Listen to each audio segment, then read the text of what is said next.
Hello, welcome back to Stock Shark. We will be looking at next week market S&P Nasdaq prediction 11th October 2021. Let's dive into our favorite ETF SPY. Where are we? How are we doing? Last week we see little uptrend, especially if you look at my prior video as in textbook procedure, that support 433 and 425 held up really well and it resumed its uptrend. Let's see, are we having a momentum, or what's going on? Let's look at. I see strong support right now between 433, 425 and 415. By the way, 433, 425, 433 was like broken last week and it went all the way down to 426, but it didn't breach 425. So please continue to watch this support. 425 is very important. If it breaches, I'm expecting it's sliding down to 200-day moving average 415. Um, Look at the resistance area. Obviously, that is 451. It's 443 and 451. It's a strong resistance.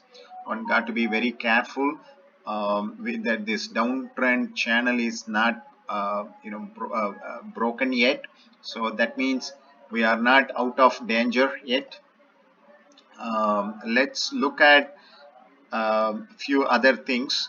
ADX, I'm looking at, it's still not out of woods yet. ADX is still negative. It shows negative divergence. So you got to be a bit cautious. However, Max D looks like coming to positive side. It could go down, we don't know, but as for the chart, MACD coming to negative divergence around September 9th. It's almost October 8th. It doesn't stay more than a month in the negative divergence. 30 days is average time. That's why I'm expecting that MACD will resume its uptrend. That means market has to go up. So you got to watch 443 area, because next week the financial banks are starting their reporting their earnings, so that is a positive side. So overall I am bullish. The thing is that the noise what we are looking at, the FOMC minutes, taperings and all those things creating a noise. Crude oil is picking up, so everyone is worrying about inflation, but I'm strongly believing that we are awaiting for year-end rally. So with being said that, I will watch all these resistance and support areas. Accordingly, plan yourself. I usually, what I do to make money in this market, I generally sell puts at 420, 415 area. So the bull put spread of selling 420 and buying 415. Last time I did that, I profited really good. I would do similar approach, so that I don't need to worry about whether it is going up or so. This type of thing, good pull spread really works good when we expect market go in sideline or may not resuming the uptrend really violent, right? So that is where the bull put spread doing really good. Or you can do the bear call spread as well by selling 460 and buying 465 calls. That is also work out really well. So watch this resistance support, then you can make a call accordingly, but I'm overall bullish on this. Let's watch on key things to monitor next week. There are a lot of things coming up. First, Monday, it's Columbus Day. That means bond market is closed. So you expect some sort of a bullish momentum to continue on the stock market side. Usually when bond market is open, that is where the bearish divergence happen in the equity market.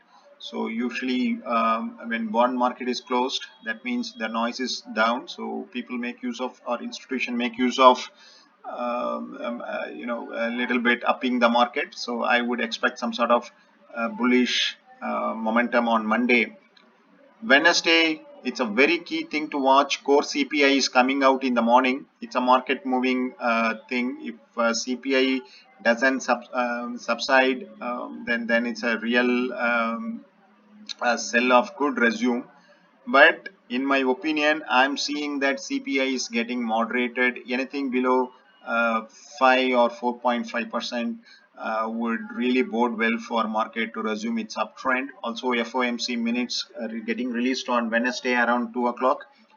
So that is also very important. Any mentioning of tapering and all those things, market really watch over. So those two are market moving events. So please carefully trade accordingly. The retail sales coming out on October 15th. So if retail sales are really good, that is a bullish. Overall, I looked at VIX. It's closed below 20. So I'm positive on that. Also, Bitcoin resumed its uptrend. As I said many times before in my prior videos, one way or other, crypto is correlated with equities. So if it is resuming its uptrend, means that is a really good news for equity market as well, especially some of those stocks like Square, Coin, and Tesla to some extent, they all do well. Crude oil future approaching $80. I don't like that because it's a more crude oil rises, more inflation symptom would arise. But I see that $80 per barrel is high resistance area. I don't think it will breach this resistance area.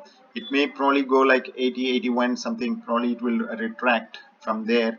But I'm bullish on oil stocks like Exxon. If you look at my prior videos, I was bullish on Exxon since it was trading 55 2 weeks ago. And so I'm still bullish, and it's going towards 64 65 area Exxon.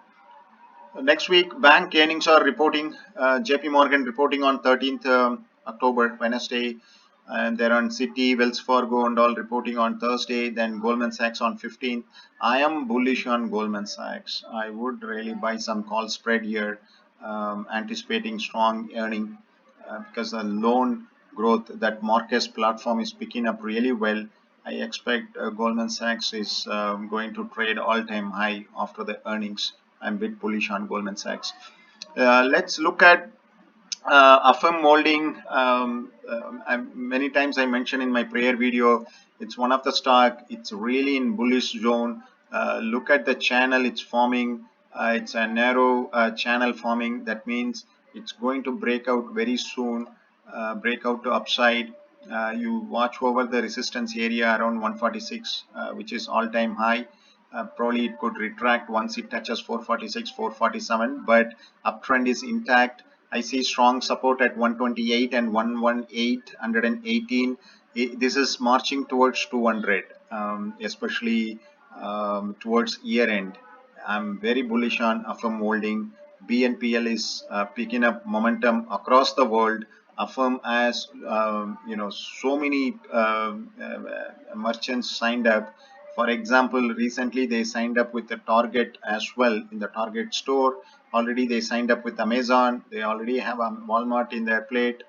So much momentum going on AFRM, and this is marching towards 200 very easy towards year end.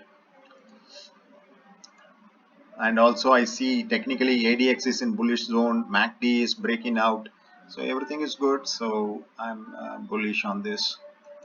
Let's look at triple Q. Triple Q Nasdaq 100 ETF. It has a very strong support at 352 and 341.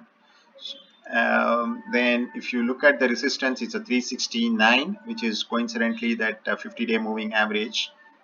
I'm hoping that it's moving towards 370, that 369, 370 area sometime next week.